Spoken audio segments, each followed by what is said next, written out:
Look, I know that I'm gonna get a fair bit of hate in the comments for this opinion, regardless of what I say, but it would be great if you could give me a few minutes to explain myself. As a further disclaimer, I want to make it abundantly clear that if you like the ROG Ally, you find it the perfect machine for you, I have absolutely no problem with that. I don't want this to disappear off the face of the earth. I have what I feel are a series of valid criticisms that I hope Asus can address to improve the product. Okay, I think that's enough appeasing the unappeasable. Let's get into it. As a brief overview, the ROG Ally is a rather hyped entry into the handheld PC games console market. Despite the hype and plenty of other reviewers who are enamored with the Ally, I'm left feeling a little disappointed by it.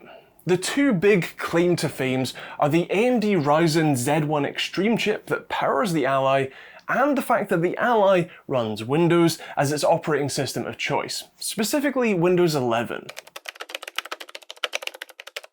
Asus opting to use Windows on the Ally is a bit of a mixed bag. Windows has been the gaming OS of choice for going on 2 decades, so all games released on PC as a platform are released on Windows too. That means that there are no limitations on what you can play on this, including games that require those invasive anti-cheat systems. There's no emulation or interpreters here. This is playing games just the same as you would on a Windows desktop, but of course on a lower powered handheld system instead. That also means that it's just plain old Windows. There's no native game mode to load into, perhaps save for Steam's big picture mode. You're met with the default Windows desktop UI with really little in the way of touchscreen accommodations. For all intents and purposes, the Ally is really a Windows tablet PC with an Xbox controller built in.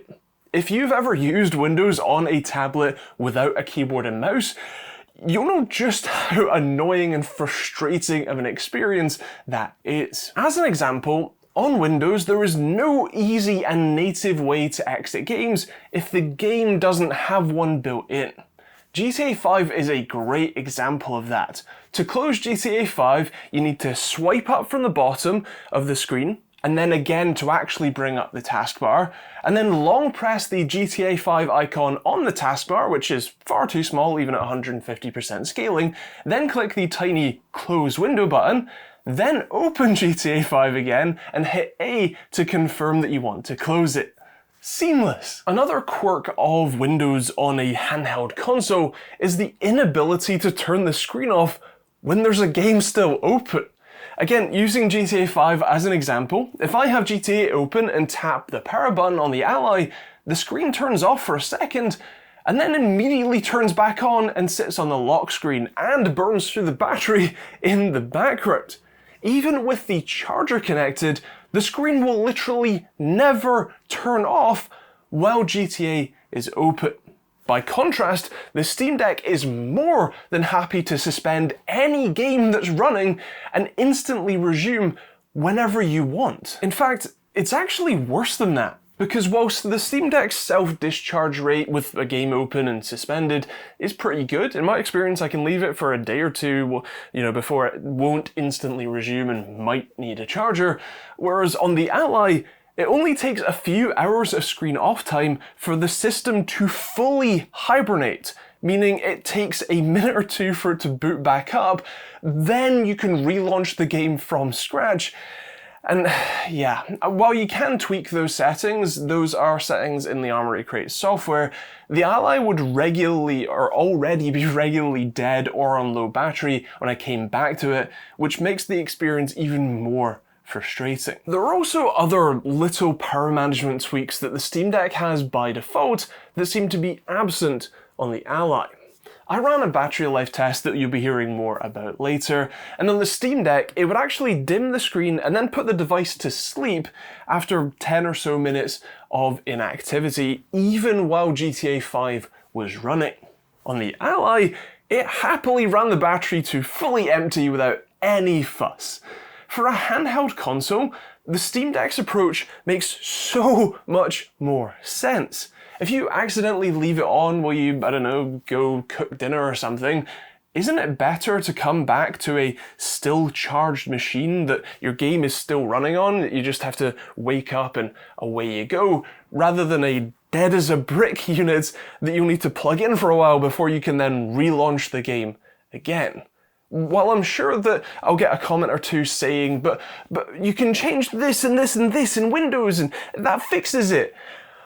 It wasn't enabled by default. It's not a one-click button in the Armoury Crate software that I could find. The Steam Deck has it by default.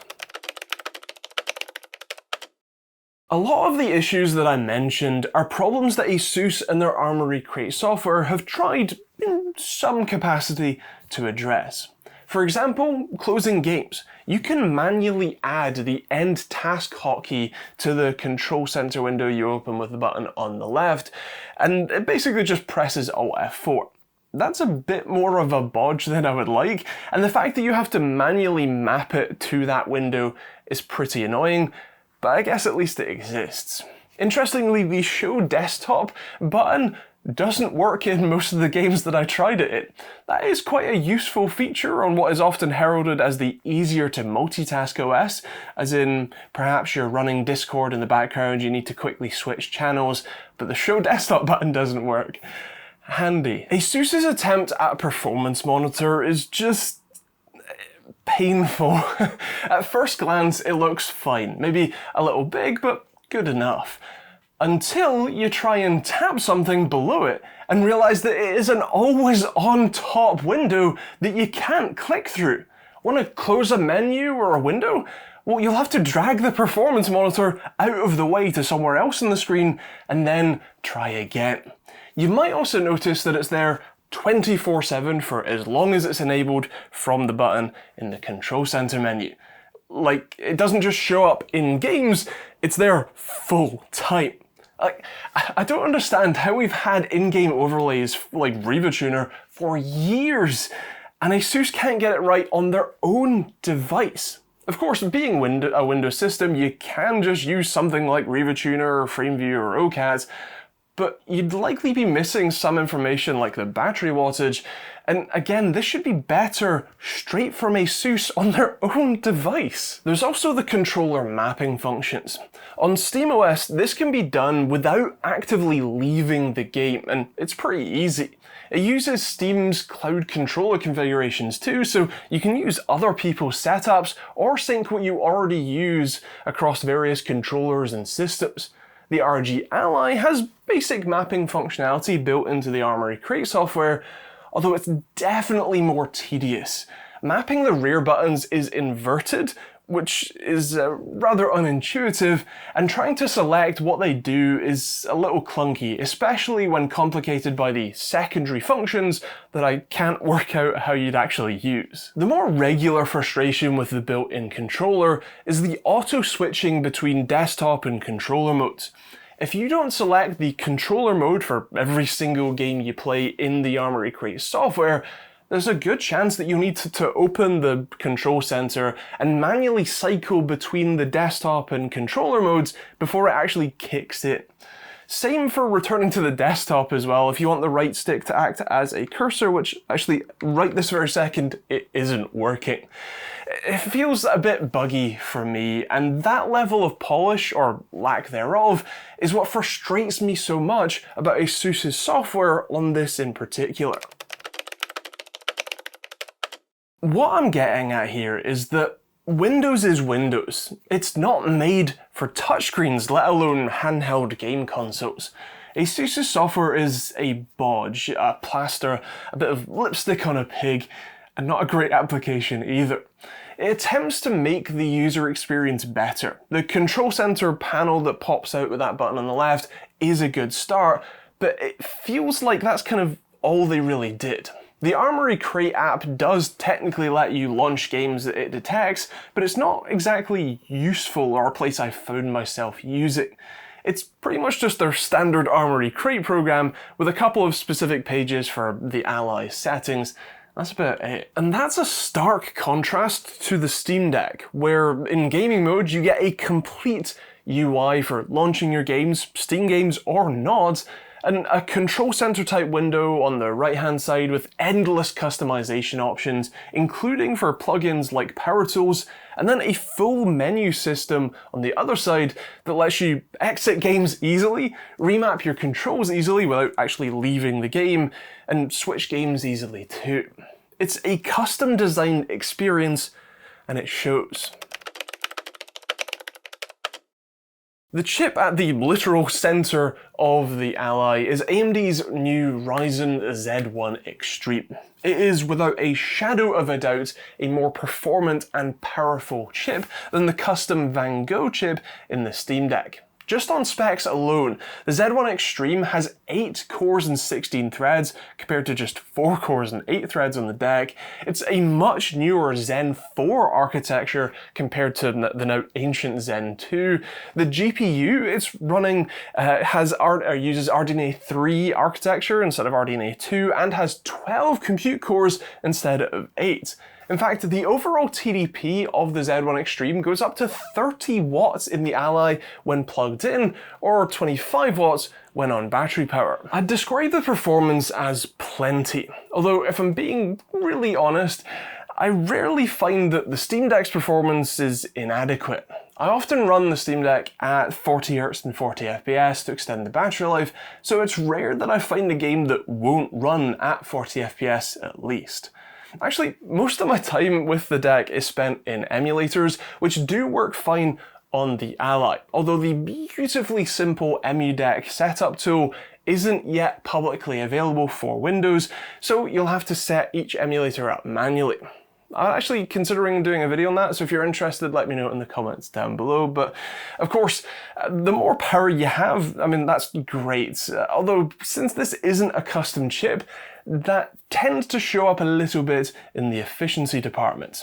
Asus have been working on that in firmware updates, but Valve's work with AMD directly to make a custom chip has meant that even with half the cores, 2 generations older architectures, and 33% less GPU compute units, the Steam Deck can often match the performance of the Ally on their lowest performance modes. Interestingly, the battery in both handhelds are the same size, around 40 watt hours.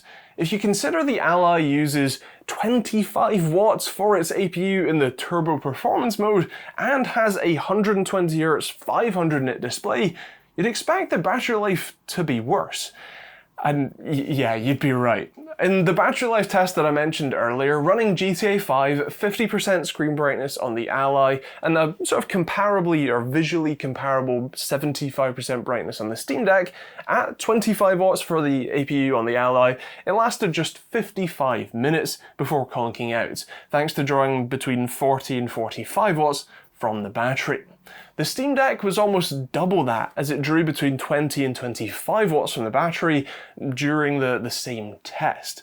Of course, you can turn the Ally's power mode down quite easily from the control center, but I mean, the deck, draws 15 watts generally, but you can also turn that down too, and there are plenty of other optimizations that you could do for both, and you'd also be giving up a decent chunk of performance that you're paying extra for on the Ally, and not to mention not making use of the 120Hz display either. Although actually, speaking of the display, this is arguably one of the biggest improvements over the Steam Deck. It covers more like 95% of the sRGB spectrum instead of more like 68 for the Steam Deck. It offers 463 nits at full brightness in my testing, over the 400 or so the deck can do, and accuracy is good too, with a delta E of just 1.3. In fact, the only downside is the response times, and even then it isn't all that bad. The falling times were pretty slow, averaging around 10 milliseconds, although the rising times were pretty good at 3.8 milliseconds for a combined average of 7 milliseconds. Considering the refresh rate window is 8.3 milliseconds at 120Hz, an average of 7 milliseconds isn't all that bad. The lack of overshoot means that Asus could definitely be driving this panel harder, and while it wouldn't exactly match an OLED, it would be smoother and more responsive, and so I would like to see a firmware update to enable an overdrive option if possible. Sticking with the hardware, we should talk about the controls, since that's the thing that you spend most of your time touching and using. This is arguably the most subjective apart. So it's worth noting that I have reasonably large hands.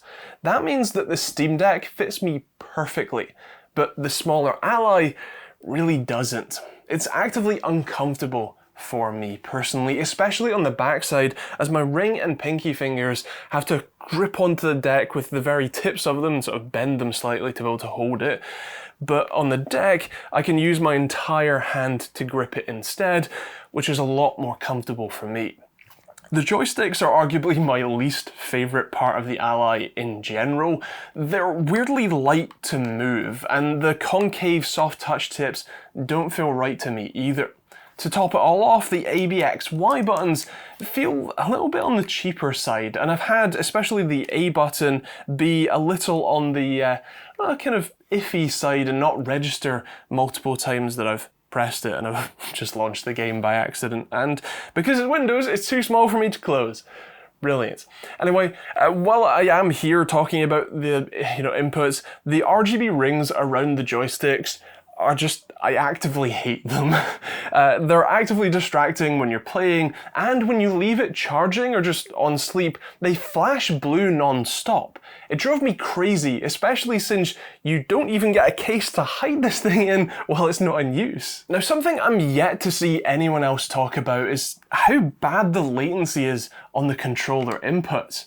I ran a bunch of tests comparing the Ally to the Steam Deck for input latency and found that the Ally took between 10 and 20 milliseconds longer to respond to both joysticks and button presses. That's a big deal, as adding 20 milliseconds to an input majorly changes your gaming experience. I'm normally pretty good at Rocket League, and on the Steam Deck, I can play just fine. On the Ally, I can barely hit the ball. Seriously, it is a completely different gaming experience.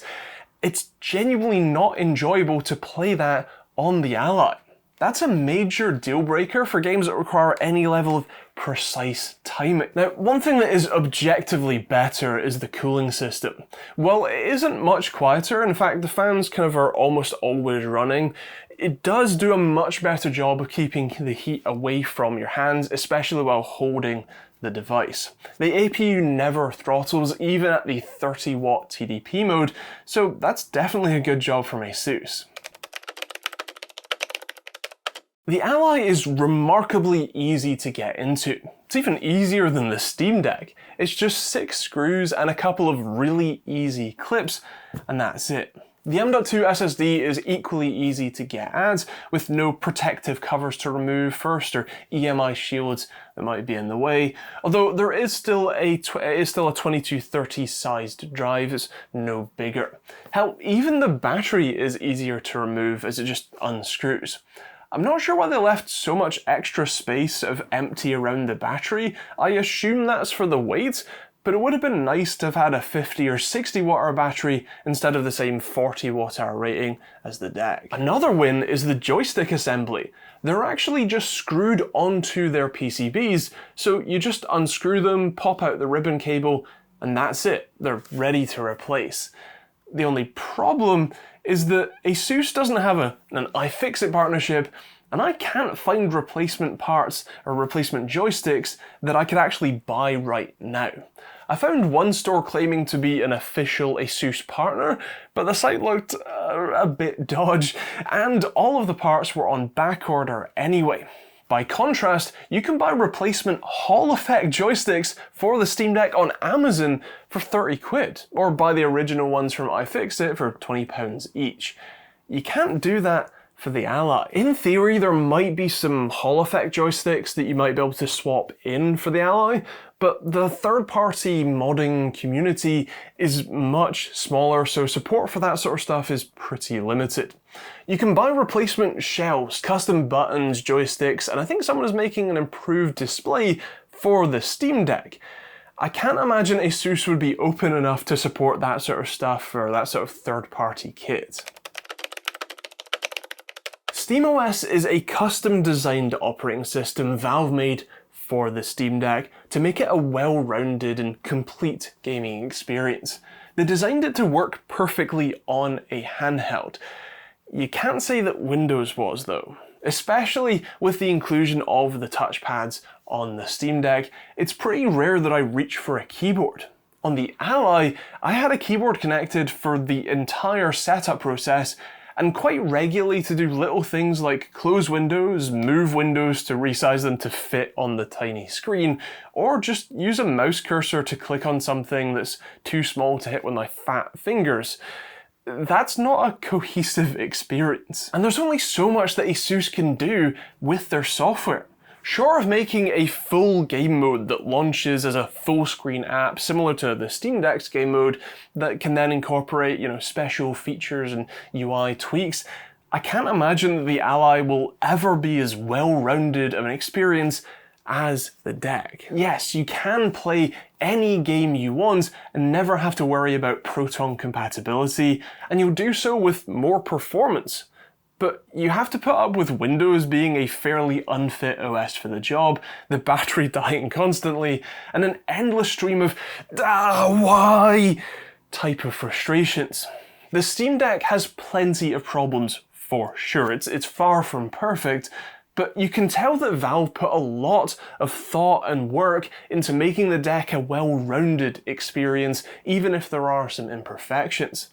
The Ally feels like Asus slapped some parts together and said, that'll do. The controller latency is likely the biggest problem I have with the Ally, perhaps save for Windows being an awful mobile platform. And while I'm hopeful that Asus can address that with firmware updates, for the time being, that makes it a deal breaker for me. The final point I want to touch on is the price tag. The ROG Ally is £700. That's £130 more than the highest trim of the Steam Deck. And for that, you don't even get a carrying case which would help protect the joysticks. I mean, you could buy the 512GB Steam Deck, a decent sized microSD card, and a dock like this Sabrent one, and still have a few quid to spend on some great on-deck games, all for the same price. Sure, the Ally has a lot more horsepower, especially in its maximum turbo mode, less compatibility woes, and definitely a better display, but that's a hard sell when the actual gaming and usage experience is undoubtedly worse. Of course, to reiterate my disclaimer at the start, if you like the ROG Ally, if you have one or you're dead set on picking one up, that is fantastic. Please enjoy it as much as you can. If you don't find it uncomfortable, it fits your hands well, and you don't mind putting up with Windows, that is fantastic, and that is a great position to be in.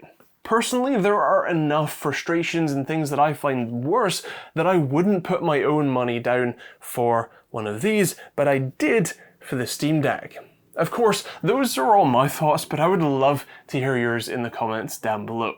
I would ask you to be respectful, but I've been on YouTube for over a decade, and so I know that there will be plenty of vitriol regardless of what I have said or will say, but still, I would love to hear your thoughts in the comments down below. If you are interested in seeing more videos, including with the Ally, with things like emulation, feel free to hit the subscribe button and turn on the bell notification icon. Also check out plenty of other videos on the end cards, including plenty of the Steam Deck videos. And otherwise, that's kind of it. If you want to be able to test things like this yourself, you can pick up an open source latency or response time tool at osrtt.com that I make hand build myself, literally downstairs. Or you can also support through YouTube, Patreon, pick up a hoodie or t-shirt like this one, or load of other designs I've made myself. Or there's also some other affiliate links if you're interested, and there will be a link to the ROG Ally in the description if you're interested too. Otherwise, that is kind of it. Thank you for watching, hope you enjoyed it. We'll see you on the next video.